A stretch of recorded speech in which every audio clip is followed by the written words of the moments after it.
Is it on? Hi. Hi. Hi everyone. I am really super excited to be here today. Just a quick intro of who I am and what I do.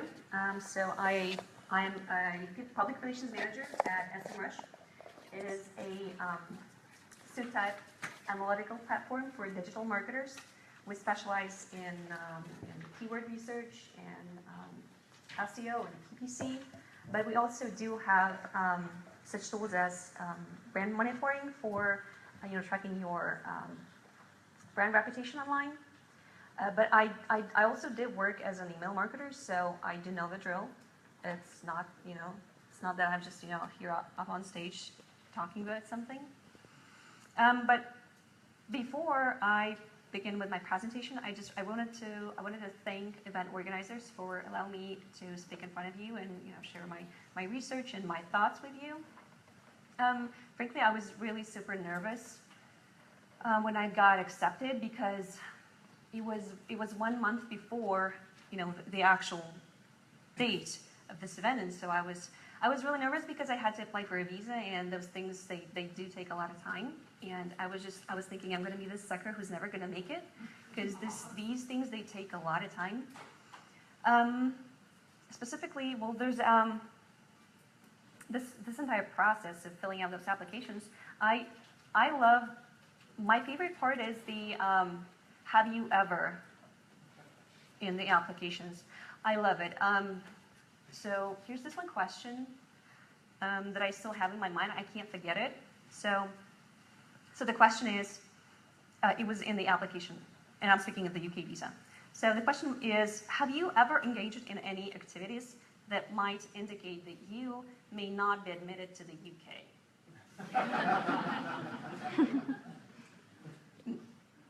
Maybe. Anyhow, I'm here, everything's fine. I'm hoping no one's come busting the door and, getting me back there. Anyhow, so it got me thinking about two of the most common emotions, human emotions, fear and anxiety.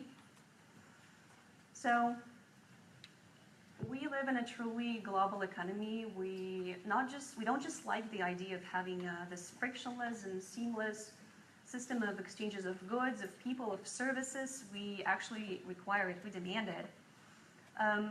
But at the same time, we live in the societies that jealously guard access and restrict admission. Some of that is based on caution. This caution is also based on fear of terrorism, of fear of lost income, of vanished employment, etc., etc. So fear. This is something common. It is a natural human emotion. So there's a quote by an ancient Roman playwright, and it says, "I'm human, and nothing of that which is human is alien to me." So fear. This is a normal human emotion. So when it comes to clicking buttons, I like to relate it to answering a phone call from blocked caller ID. Would you just easily do that? Would you just slide or hit the great button and answer it? I doubt it. I'm sure dozens of questions will be running through your mind, like, who could be calling me like that right now? What was the last time I filled out this online application and put my number in there? Do I give it 3 more calls and then pick up? Could this be a scam? We fear the unknown. But I wanted to go a little deeper into what actually stands behind the consumer anxiety or the fear that we experience. And so I figured there are several reasons that are actually behind the fear and the anxiety. Fear of the unknown, one of the most common reasons that is actually based on our instincts, something that is prehistoric. So say we're faced with an unfamiliar situation, and in this case, either run away from the situation or ignore it. And anyhow, it makes us, if we make a wrong decision in life. Then goes sugrophobia, or fear of being duped or fooled, which may seem like an odd term to a lot of us, but we don't even realize when and how we become sugrophobic or anxious about things in situations like we think that we are being treated poorly than other customers or being taken advantage by the salespeople. So the struggle is real. Like a context, pretty much speaks for itself. An overwhelming amount of information is also a bad thing because we tend to get lost in myriads of details and product features and whatnot. And a poor value proposition is also a bad thing because user may not, if the user can't understand what's in it for him or for her, it's also a bad thing. It's a no-no. But luckily, there's this one remedy that can help you solve all those problems and all those questions, and everything's going to be in harmony. And this thing is clarity. Come to think of it, if your client's vision of your product or your service isn't clear, they're going to be very anxious or uneasy when asked to make a purchase or sign up. I think proverbs or maxims, they're an essence of wisdom and truth. So I really like this Native American proverb that reads, "Tell me a fact and I'll learn. Tell me a truth and I'll believe. But tell me a story and it will live in my heart forever." Now, when I was getting ready for this presentation, someone told me that storytelling has become or is becoming a buzzword, like a tautological buzzword, and that you're actually contributing to this buzz that's going on. However, in a lot of books that I've been reading recently, I've stumbled upon storytelling. So for instance, one of my favorite authors and also a vulnerability researcher, Brené Brown, in one of her books, which is called Rising Strong, she talks about an idea of us humans being wired for the story. And she also argues that storytelling, it's not just a cheesy, catchy phrase. Also, there's a very talented neuroeconomist and professor, and also a very popular TED speaker. His name is Paul Zak. So in one of his numerous studies that he conducted, trying to understand this phenomenon of storytelling, so he found out that hearing a story, a narrative, with a beginning, middle, and end, it actually causes our brain to release cortisol and oxytocin, which is why the narrative is changing our behavior by changing our brain chemistry. There's also an English scientist and a writer, Jonathan Gottschall, who examines the human need for storytelling in one of his books, The Storytelling Animal. So he explains that an ordinary, mentally healthy person is prone to confabulate in everyday life. So the list goes on. There's a lot of talented people who contributed years and years of their lives and personal lives and their careers to understanding this phenomenon.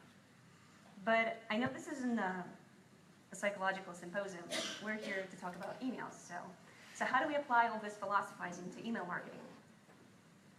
So I browsed around my own inbox in order to pull up a couple of examples of how companies utilize storytelling technique in emails. So the first one, and this is one of my favorite ones.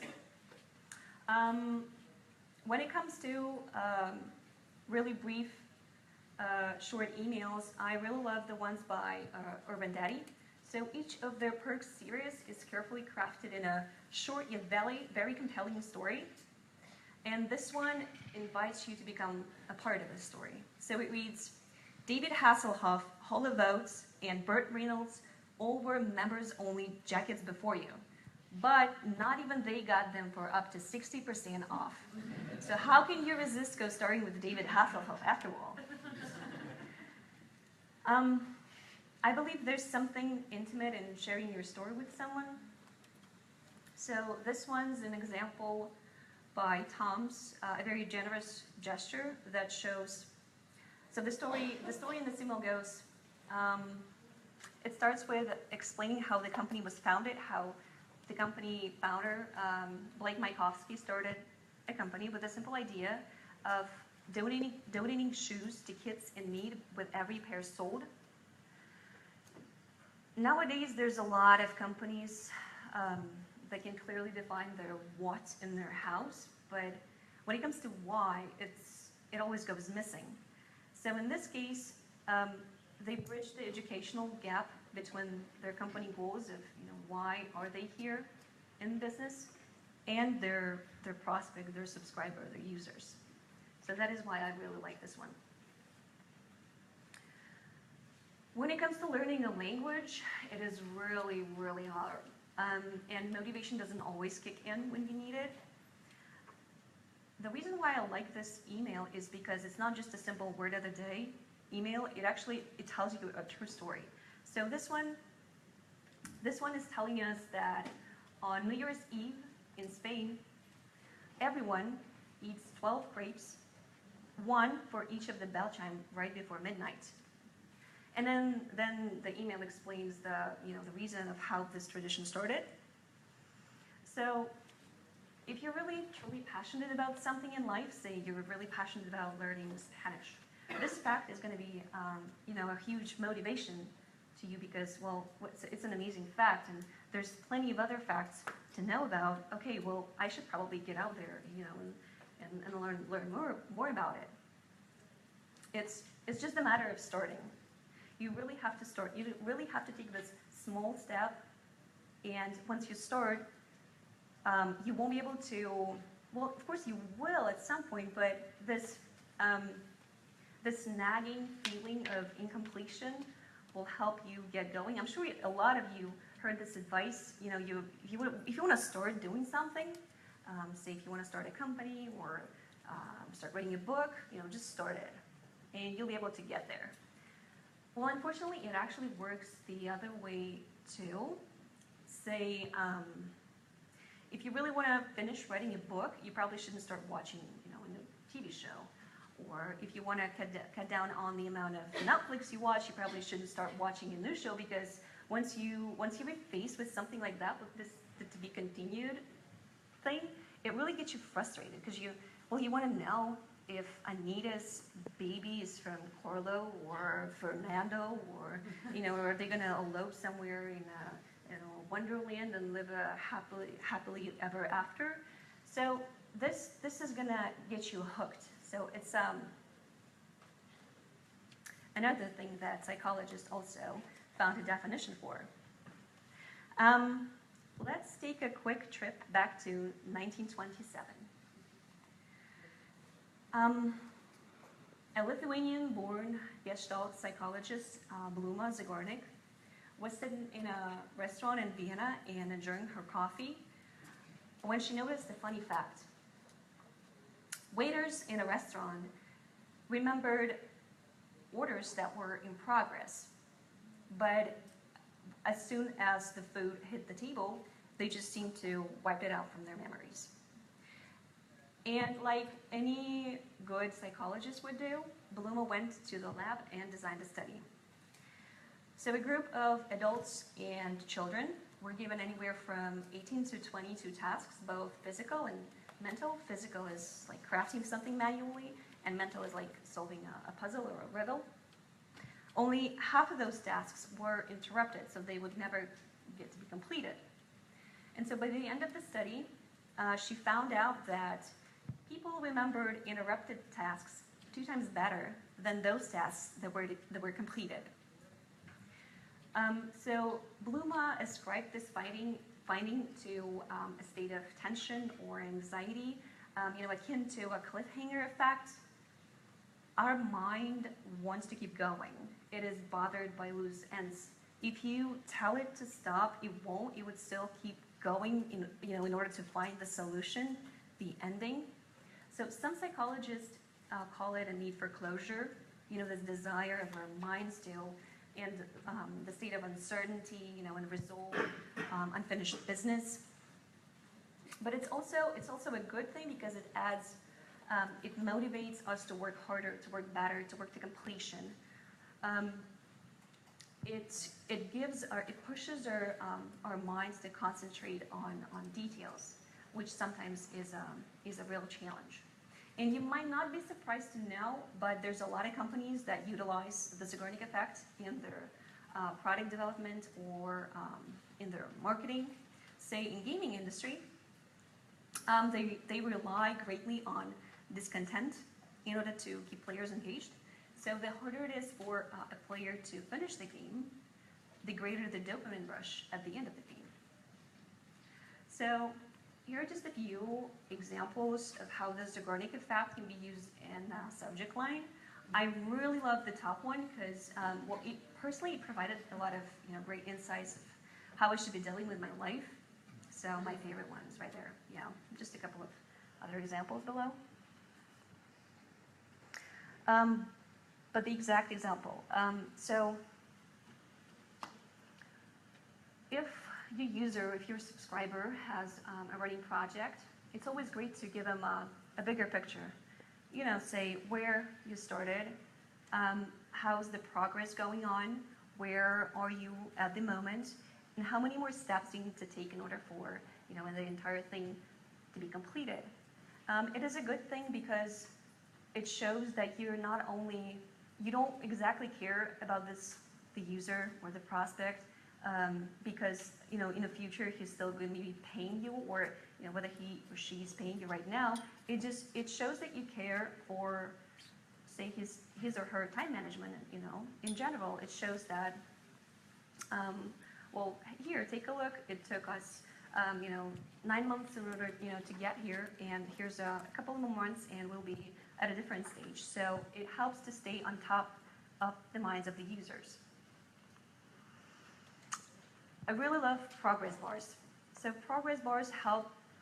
They help to keep user engaged and motivated with their process.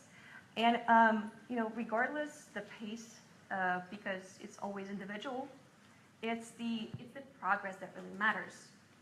And so the progress bars, they help keep users motivated. They help them to unlock new features and get introduced to some new products. So it's another great thing if you want to give a greater good out there, help your users to achieve their goals, and also at the same time make them learn a few things about your product. Well, here it is. Send them an email with their progress results. Abandoned shopping cart emails. They're very common, but not all of them are effective. Their general goal is to emphasize incompleteness. And there's one thing that I'd like to draw your attention to. There's really a fine line between creating a great customer experience. There's a fine line between the great customer experience and taking advantage of human weakness. So, do I think that abandonment shopping cart emails are bad? Well, the answer is going to be subjective because, well, technically, those emails are triggered with the same type of events, and the strategy is always similar. So I'd say it comes down to the tone and the copy, because it is really so easy to ruin the relationship with a user that you've been nurturing for months and months with just one simple, overly aggressive email. So you really have to take it easy and be extremely careful with emails like that. There's this phenomenon that's been around for a while, and it's called unboxing.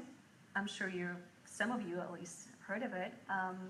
So what those emails are about is they show a person actually unboxing anything. It could be electronics, could be gadgets, could be a car. There's recently been a video of that. And so they posted on YouTube for the entire world to see. So yeah, there's tons of videos of unboxing toys, makeup, products, and definitely gadgets. So I wanted to understand what's the magic behind those videos that are so in demand, and how can us email marketers make sense of this intriguing genre of videos. So I turned to data and psychology. And what I found out was that the magic behind those videos is in the feeling of anticipation we get when we watch those videos. So according to Google Trends, those videos are watched twice more often during the end of December, the beginning of January, when there's a holiday season, and so this feeling of anticipation is running high anyways. So as to a psychological aspect of this phenomenon, according to psychologists, we tend to project ourselves onto a person opening a box. And so we're also equipped with something called mirror neurons. So those are the neurons that fire when we watch an activity, that are fired when we perform the same activity ourselves. Isn't that amazing? Presenting your product to your customers or your prospects actually sparks a neurological kickback. So that is why those videos are so high in demand. I know that there's a greater number of unboxing videos for gadgets, and electronics and such, but let me show you a couple of examples of how other companies used that approach on me through my own inbox. Can't get more literal than an actual box with a product inside of it. And regardless whether your product is a razor or a box of nuts, unboxing makes it tangible. It helps user to understand what is he going to get after he ordered this product off the shelf, and is about to get it in his or her hands. So using this technique, the unboxing technique in your emails, will actually help leverage this tactic onto a new level. I am a connoisseur of visuals. I really appreciate a neat presentation of a product that I'm about to have delivered to my door. Especially, I really love when when brands take into consideration my product preferences based on my previous purchasing behavior and surprise me with a set of freebies, or samples of brands that I might like. And they also accompany it with a good presentation and description why those products are being sent to me. So it's a good one. When it comes to presenting your online product or online service, say a software, it's always a challenge. But gifts are a perfect match for this case, because they don't need to be clicked in order to play. Their size is variable, and they're friends with most email clients. So when we had a new tool come out a couple of months ago, we crafted this email. We inserted a GIF image that shows major features of our tool, where the graphs are located, where tabs are located, and we also provided a clear CTA for this email so that the user knows what he's going to be doing about this email. So what have we learned for the past couple of minutes? Storytelling isn't only for campfire evenings. We've been communicating through storytelling for centuries, ever since our news feeds were cave walls. A story can reach where quantitative analysis is denied access, our hearts. So associating your product with a story can actually can establish a new kind of connection between you and your user. It can help your user understand what to expect next. What's his progress in this or that process, and also introduce your users to some new features or new products that you're about to release. We tend to finish what we started, and if it's not finished, we feel dissonance. You may not be exactly aware of it, but the Zeigarnik effect help us make the everyday life decisions. And utilizing such simple tools as progress bars will help you to stay on top of your users' minds and give them some extra amount of motivation. And while unboxing, a good, very well conducted presentation will always be appreciated. So don't be afraid to actually showcase your product. And one more thing, data can convince people, but it doesn't inspire, encourage, or motivate them to act.